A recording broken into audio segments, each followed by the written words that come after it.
민수기는 이스라엘 백성이 시내산을 출발하여 약속의 땅 앞까지 이르는 40년 동안의 출애 이집트의 광야 시대의 역사를 기록한 책으로 그 기록 목적은 하나님의 구속사적 섭리와 구원사에게 실제로 일어났음을 기록함으로써 하나님을 어떻게 섬겨야 할지를 가르쳐주기 위함입니다.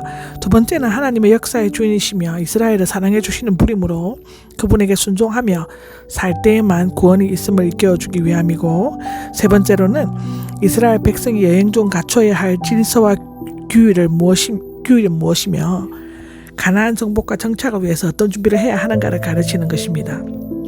네 번째로는 광야에서의 고통스러운 생활은 이스라엘의 불순종과 엉망으로 인한 하나님의 징계인과 동시에 선민의 신앙과 자질을 연단시키려는 하나님의 사랑이었음을 밝히기 위함이고요. 다섯 번째로는 하나님의 백성의 삶의 광야, 이 세상에서 끝나는 것이 아니라 궁극적으로 가나안 땅, 즉 영광스러운 하늘나라에서의 삶으로 종결된다는 것을 보여주기 위함이라고 하는 것입니다. 민수기의 특징과 중심 사상과 주요는 민수기에 기록된 시내산에서 율법이 기록된 후 가나안 정복 직전까지의 40년간의 이야기는 역사를 단순하게 기록한 것 이상의 의미를 가지고 있고요. 두 번째로는 민수기는 절대 거룩하신 하나님의 성품을 강조하고 있습니다. 거룩은 사람의 성품이 아니며 이스라엘 백성은 하나님이 그들과 함께 계시기 때문에 거룩한 것이다 라는 것이고, 사람의 노력보다는 하나님의 거룩하심에 근거하고 있습니다. 세 번째로는 민수기는 이스라엘 백성이 하나 되는 것이 얼마나 중요한가를 강조하고 있고, 하나님은 한 분이시므로 이스라엘 백성과 또 한 민족이 되어야 한다는 것인데, 특히 인구조사는 이스라엘이 모두 한 조상 야곱의 후손임을 보여주고 있는 것입니다. 네 번째로는 민수기는 광야에서 유랑한 역사를 기록하고 있는데, 불과 열흘 정도면 통과할 수 있었던 거리를 40여 년간 광야에서 헤매며 했던 것은 하나님의 약속에 대한 불신앙과 원망의 결과였습니다. 참 끔찍한 것입니다. 다섯 번째로는 민수기의 중심사상은 하나님의 임재하심과 은혜로운 섭리, 하나님의 오래 참으심인데, 하나님께서는 자신의 현존을 이스라엘을 통해 보이셨고 광야 생활 중에 필요한 모든 것들을 공급해 주셨으며, 또한 이스라엘 백성의 반복되는 불평에도 끝까지 참으셨다는 것입니다. 여섯 번째는 민수기의 주요 주제들은 하나님의 보호하심, 역사의 진리, 진행 원리, 철저한 징벌, 미래를 위한 소망 등인데, 하나님께서는 자기 백성을 끝까지 보호하시고 철저한 징벌을 통해 연단하시지만 멸망치 않고 미래를 위한 새 소망을 주신다는 것입니다. 일곱 번째는 민수기는 죄인을 구원하기 위해 희생당하신 예수 그리스도를 예표하는 사건들이 많이 있는데, 예를 들면 불뱀에 몰려 죽은 이스라엘을 구원한 놋뱀, 백성들의 목마름을 해소한 반석, 구름 기둥과 불 기둥의 도피성, 붉은 암송아지 등이 있습니다. 민수기의 서론은 모세의 오경은 주로 율법 문제를 다루고 있는데, 출애굽기, 출이집트기는 율법의 기초가 되는 십계명과 그 율법을 진행할 제사장, 그 집행의 중심 장소인 회막에 대해서 언급하고 있다. 레위기는 시내산에서 받은 율법을 총정리하고, 민수기는 그것을 보충하고, 신명기는 그것에 대해서 확인하고 있는 것인데, 이스라엘 백성은 이집트를 떠나 시내산에 도착하여, 즉 출애굽기인데 시내산에서 1년 동안 머물었고, 그것이 레위기고, 시내산에서 출발하여 모압 강내에 이른 후 이것이 민수기인데 그곳에 머물렀다가 신명기에 나온다. 무엇보다도 민수기는 출애굽기와 레위기의 내용을 보충하고, 이스라엘 백성들은 어떤 질서와 규율을 갖춰야 하는가 는 질문과, 백성들이 이동할 때 제사장들은 어떤 역할을 해야 하는가라는 질문, 백성들은 가나안을 정복하고 정착하기 위해 어떤 준비를 해야 하는가를 다루고 있다. 내용은 크게 시내산에서 광야에서 모압 강야에서 받은 율법 등이 기록되어져 있고, 1장은 민수기는 이집트를 떠난 지 1년 1개월 후, 즉 출이집트 제2년 2월 1일부터 시작하여 이때 구약 역사 중 가장 중요한 시내산 언약이 이루어지게 된다. 여기에서 이스라엘이 시내산을 출발하기 직전 20세 이상의 장성들이 수를 세는 장면을 기록하고 있는데, 어떻게 수를 세는 것은, 이렇게 수를 세는 것은 첫째, 하나님께서 아브라함에게 그 자손이 바닷가의 모래처럼 되게 해주시겠다고 약속하신 것이고, 창세기 22장 17절에 입증하기 위한 것이다. 둘째는 광야 해군을 효율적으로 관리하고, 셋째는 가나안 정복 전쟁을 수행할 군대 조직을 편성하기 위함인 것이다. 이것은 이스라엘의 하나의 자연적인 집단에서 하나님을 왕으로 모신 신정 국가로 전환되는 계기를 마련해 주는 것이고,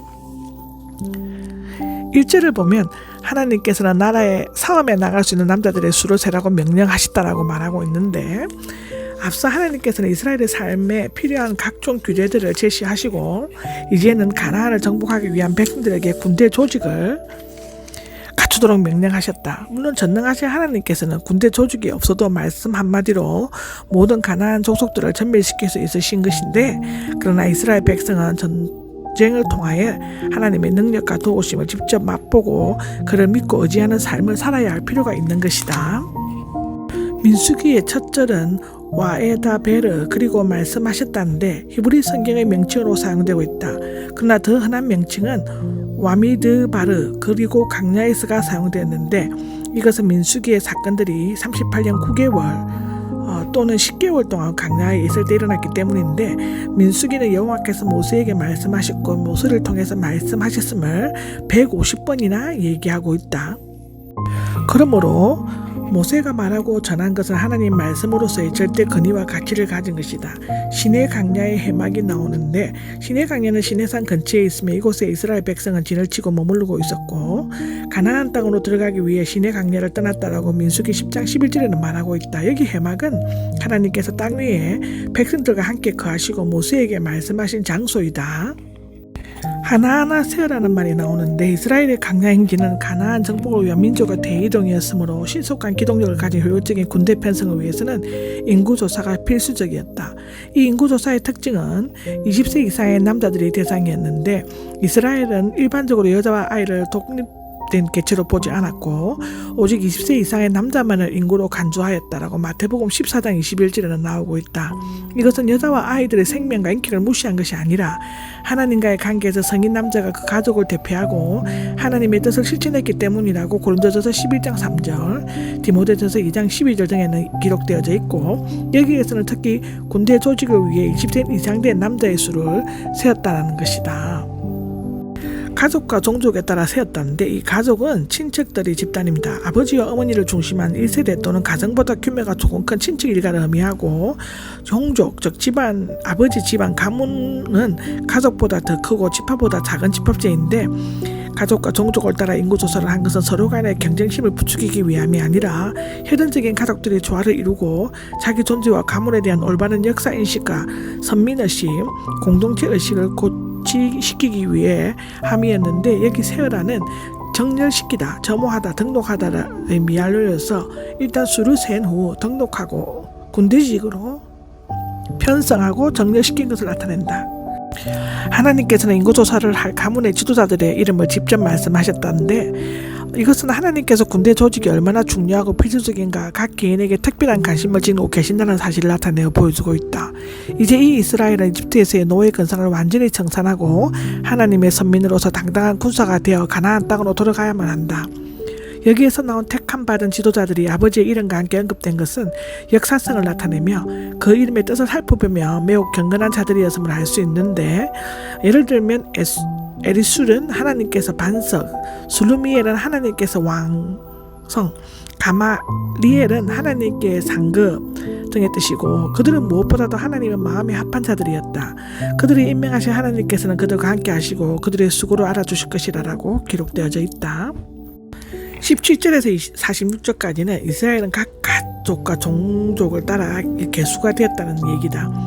강야에서의 행진과 가나안 정복을 효과적으로 수행하기 위해 이스라엘 남자들은 개수하라는 하나님의 명령을 받자 모세와 아론은 12명의 지도자들과 함께 신속히 하루 만에 각 지파의 남자들의 수를 파악했다.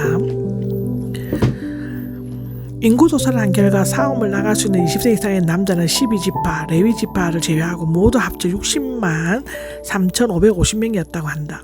야곱의 식구 70명, 이 400년 후 이집트들이 두려워할 느낄 만큼 60여만 명의